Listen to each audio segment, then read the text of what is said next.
सब चीजें अपने आप को समझने के लिए एक ऐसा मार्ग चुनती है जो उसे इस असीम ब्रह्मांड की यात्रा कराने के लिए बिल्कुल सही हो। हर बार एक ऐसा वक्त आता है जो हमें समझाता है कि हमारे पूर्वजों ने अपने फायदे के लिए असीम ब्रह्मांड को किस तरह से देखा था। हर बार बस एक ही चीज हमको दिखती है और वह है हमारी ऐसी सोच जो हर एक सभ्यता को अपने आप में अलग करती है। तो चलिए चलते हैं एक ऐसे सफर पर जो हमें समझाए कि हमारी असलियत क्या है। धूल के कण और नेबुला ब्रह्मांड को आकार देने वाली ब्रह्मांडीय प्रक्रियाओं में महत्वपूर्ण भूमिका निभाते हैं। उनके निर्माण में जटिल खगोलीय घटनाएं शामिल है जो तारकीय और अंतरतारकीय विकास के विभिन्न चरणों को कवर करती है। धूल के कण तारों के अवशेषों से उत्पन्न होते हैं। जैसे जैसे तारे विकसित होते हैं वे विभिन्न प्रक्रियाओं से गुजरते हैं, जैसे सुपरनोवा या तारकीय हवाएं जो भारी तत्वों को अंतरिक्ष में छोड़ती है। ये तत्व शीतलन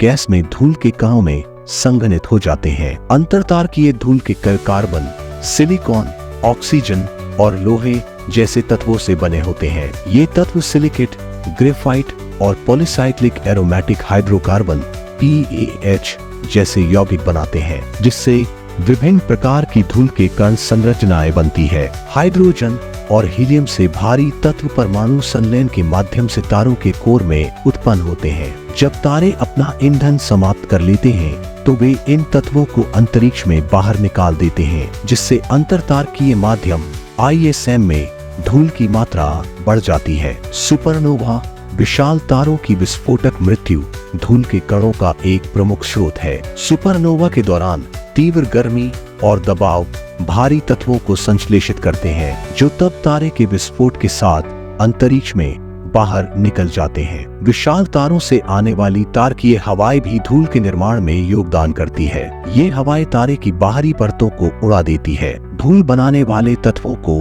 ISM में ले जाती है, जहां वे ठंडे होकर ठोस कणों में संघनित हो सकते हैं। जब कम से मध्यम द्रव्यमान वाले तारे अपने जीवन के अंत तक पहुंचते हैं तो वे अपनी बाहरी परतों को गिरा देते हैं, जिससे ग्रहीय नेबुला बनते हैं। भारी तत्वों से भरपूर निष्कासित पदार्थ ठंडा होकर धूल के कणों में संघनित हो जाता है। ISM में तारों से निकाले गए तत्व ठंडे होकर धूल के कणों में संघनित हो जाते हैं। यह प्रक्रिया अंतरिक्ष के घने ठंडे क्षेत्रों में होती है, जहां तापमान इतना कम होता है कि ठोस कण बन सके। धूल के कण आणविक बादलों में पाए जाते हैं जो ISM में गैस और धूल के घने क्षेत्र हैं। ये बादल नए सितारों और ग्रहों के जन्मस्थान है और धूल उनके निर्माण में महत्वपूर्ण भूमिका निभाती है। नेबुला अंतरिक्ष में गैस और धूल के बड़े बादल हैं। वे सुपरनोवा विस्फोटों के अवशेषों, मरते हुए सितारों से निकलने वाले बहिर्वाह या आणविक बादलों के भीतर क्षेत्रों के गुरुत्वाकर्षण पतन से बन सकते हैं। उत्सर्जन नेबुला तब बनते हैं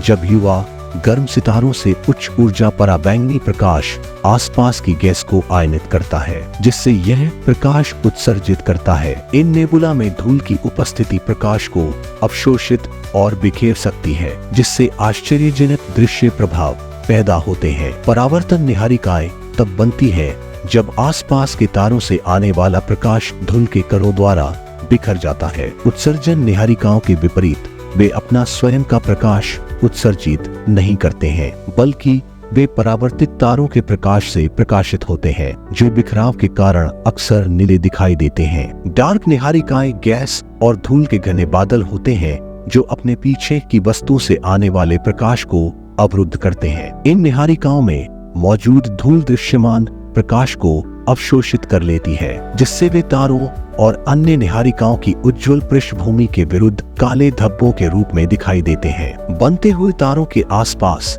धूल और गैस घूर्णनशील डिस्क में जम सकती है, जिन्हें प्रोटोस्टेलर या प्रोटोप्लैनेटरी डिस्क के रूप में जाना जाता है। ये डिस्क वे स्थान है जहां ग्रह, चंद्रमा और अन्य छोटे पिंड अभिवृद्धि की प्रक्रिया के माध्यम से बन सकते हैं। प्रोटोस्टेलर डिस्क में धूल के कण आपस में टकराते हैं और एक साथ चिपक जाते हैं, धीरे धीरे बड़े समुच्चय में बढ़ते हैं। यह प्रक्रिया, जिसे अभिवृद्धि के रूप में जाना जाता है, ग्रहों के निर्माण खंड प्लैनेटेसिमल्स के निर्माण की ओर ले जाती है। धूल आणविक बादलों में गैस को ठंडा करके स्टार निर्माण में एक महत्वपूर्ण भूमिका निभाती है। जैसे जैसे गैस ठंडी होती है, यह नए सितारों को बनाने के लिए अपने गुरुत्वाकर्षण के तहत बह सकती है। धूल के कण रासायनिक प्रतिक्रियाओं के लिए सतह प्रदान करते हैं जो H2 जैसे अणु बनाते हैं जो गैस को और ठंडा करते हैं। धूल के कण पराबैंगनी और दृश्य प्रकाश को अवशोषित करते हैं और इसे अवरक्त विकिरण के रूप में फिर से उत्सर्जित करते हैं। यह पूर्ण उत्सर्जन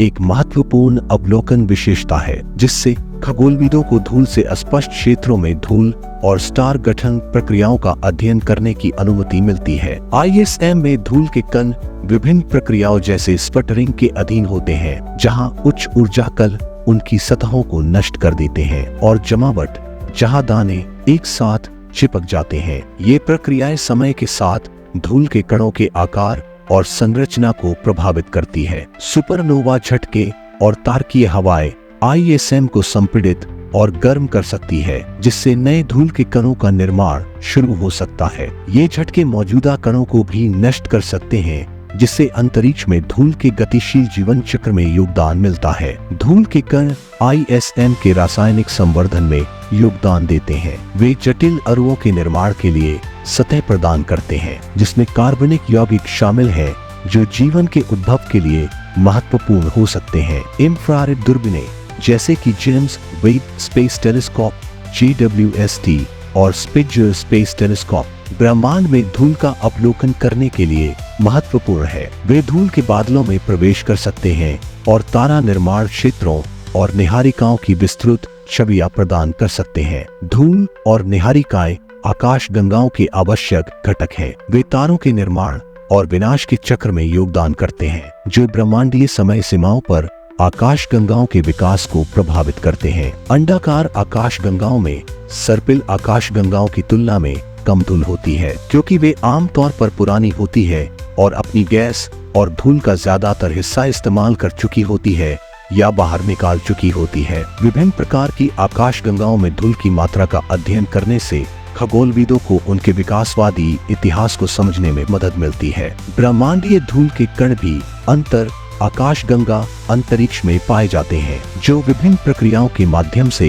आकाशगंगाओं से बाहर निकाले गए हैं। ये कण ब्रह्मांड के विभिन्न क्षेत्रों में होने वाली स्थितियों और प्रक्रियाओं के बारे में जानकारी प्रदान कर सकते हैं। दूर की आकाशगंगाओं और क्वासरों के अवलोकन से पता चलता है कि प्रारंभिक ब्रह्मांड में धूल मौजूद थी। बिग बैंग के बाद इतनी जल्दी धूल कैसे बनी, यह समझना अनुसंधान का एक सक्रिय क्षेत्र है जो सितारों और आकाशगंगाओं की पहली पीढ़ियों पर प्रकाश डालता है। प्रोटोप्लैनेटरी डिस्क में धूल के कण ग्रहों के निर्माण खंड है। धूल के कणों की संरचना, आकार, वितरण और गतिशीलता ग्रहों के प्रकार और जीवन की मेजबानी करने की उनकी क्षमता को प्रभावित करती है। स्टारडस्ट अंतरिक्ष यान जैसे मिशन जिन्होंने धूमकेतु और अंतरतारकीय धूल के नमूने एकत्र किए, ब्रह्मांडीय धूल की संरचना और गुणों के बारे में प्रत्यक्ष जानकारी प्रदान करते हैं जिससे ब्रह्मांड में इसकी भूमिका के बारे में हमारी समझ बढ़ती है।